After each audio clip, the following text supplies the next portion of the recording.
Hi, this is Rosemary, your transformational coach and trainer. In our series this month, we've been looking at the concept of anger. And so far, we have looked at what anger is, the ways in which we express anger, which are many a times not helpful. And we also looked at how you manage anger. If you have an anger problem, what can you do to manage an outburst? And what can you do to manage anger in the long term? Today, I want to look at the other side of things. What if you have a family member? What if you have a friend? What if you have a colleague who has an anger problem? This means that you have to deal with this person on an almost daily basis. And you have to learn how to deal with them, because then if the other person has an anger problem, then they have an impact on you. They're impacting you in one way or the other. So it is always good to know how you could engage with this kind of a person for you to be able to live with them in a very healthy way, or to be able to help them even when they're trying to manage this anger. So the first thing that you can do if you're dealing with somebody who has an anger problem is to stay calm. And I repeat, to stay calm. Because many a times when somebody is confronting you, you always feel like you're also justified to confront them. You feel like you also have a reason to probably talk back, to probably hit back, or to just be rude to them. But you realize that in this case, if you're the sober person, if you're the person who doesn't have an anger problem, so to speak, then you need to be the calm person. Do not try to confront somebody who has an anger problem. Like they'll always say, if for example, you are dealing with a partner as a lady who has an anger problem, and they walk up to you for whatever reason and they tell you, I can hit you, and then you stand there and you're like, hit me. Believe you me, you're just provoking that person to probably just go ahead and hit you. Because if somebody has an anger problem, it means that their reaction can happen so fast, they don't have to think through it. So the more you provoke them, the worse it gets. So the one thing you need to learn is to stay calm when you're dealing with somebody who has an anger problem. Do not try to provoke this person. Do not try to aggravate the situation that like it already is. So as much as they try to confront you, as much as they look pretty angry towards you, try to always stay calm. That's the first thing that you need to learn when you're dealing with somebody who has an anger problem. Learn how to stay calm. Second thing that you could do is try to listen to this person.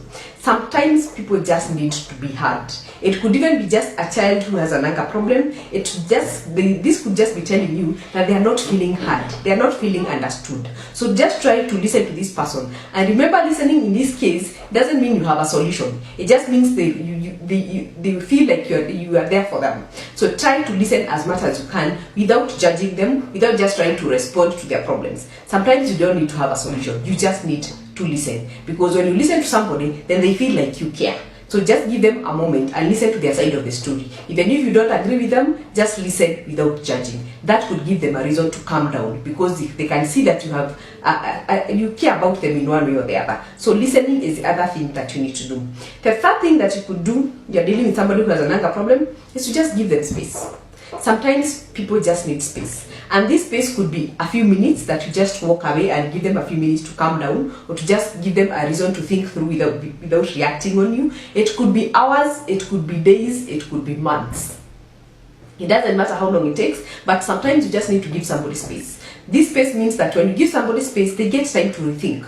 They get time to refocus. And maybe they get to analyze the situation and realize, by the way, maybe the way I've been managing this anger, the way I've been expressing myself, the way I've been putting out my anger to this person, I could be the problem. So you give them a reason to think through their issues by themselves and come up with a constructive way of expressing it. Because sometimes when you're with somebody and they're always throwing things at you, they're always being very aggressive to you, and you're just there, they might never get a chance to really think. And they might actually be harming you in one way or the other. Even if they're not harming you physically, they could be harming you emotionally and psychologically. So if you need to give somebody space, give them space. The space could be a few seconds, to days, to months. But sometimes if it gets to that point, then just give that person space. The fourth thing that you need to learn how to do is to set boundaries. And setting boundaries starts with you. You have to agree with yourself as a person. How much can you take? In terms of anger being expressed to you, how much can you take? Where do you draw the line? The moment you agree that with yourself, then you can be able to agree that with somebody else. So anytime you're dealing with somebody, even if you realize they have an anger problem, the anger might not have gotten to a point of being physically aggressive. But you need to agree with somebody that you deal with on a daily basis, whether as a friend or as a family, that this is the much I can take. Me, I can take at the point of view just shouting. Or even the shouting, I cannot take. Me, I can take only to a point of view pointing at me. That's the far this can go. So you have to create boundaries. You need to let people know how they should treat you, because people only treat you how you teach them to treat you. So you need to set boundaries first with yourself, agree with yourself how much you can take, and then agree with other people and let them know that this is the much that I can take.